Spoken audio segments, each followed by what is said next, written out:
আসসালামু আলাইকুম, কিতা খবর, বালা আছেননি? তো আজকে আমি আপনারা একটা জিনিস দেখাই, আশা করি ভালো লাগবো।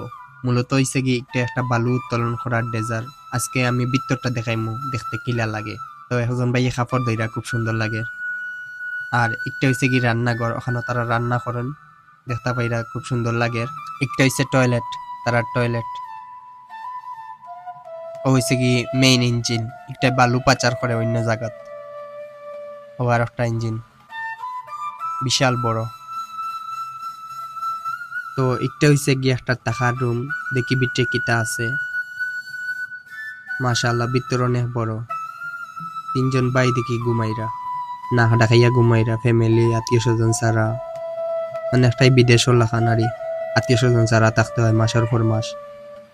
একটা হইছে গিয়ে একটা জাহাজ, ওখানে বালু লইয়া আইছে, ওখান তনে ও ডেজারে পাচার করবো বালু অন্য জায়গাত। তো দেখতে পাইরা ও ফাইবার মাধ্যমে বালু নেওয়া হয়। একটা জাহাজের মাঝে কতটা বালু দেখো। তো ভিডিওটা কেমন লাগলো আপনার কাছে অবশ্যই কমেন্ট করে জানাইবা। আসসালামু আলাইকুম।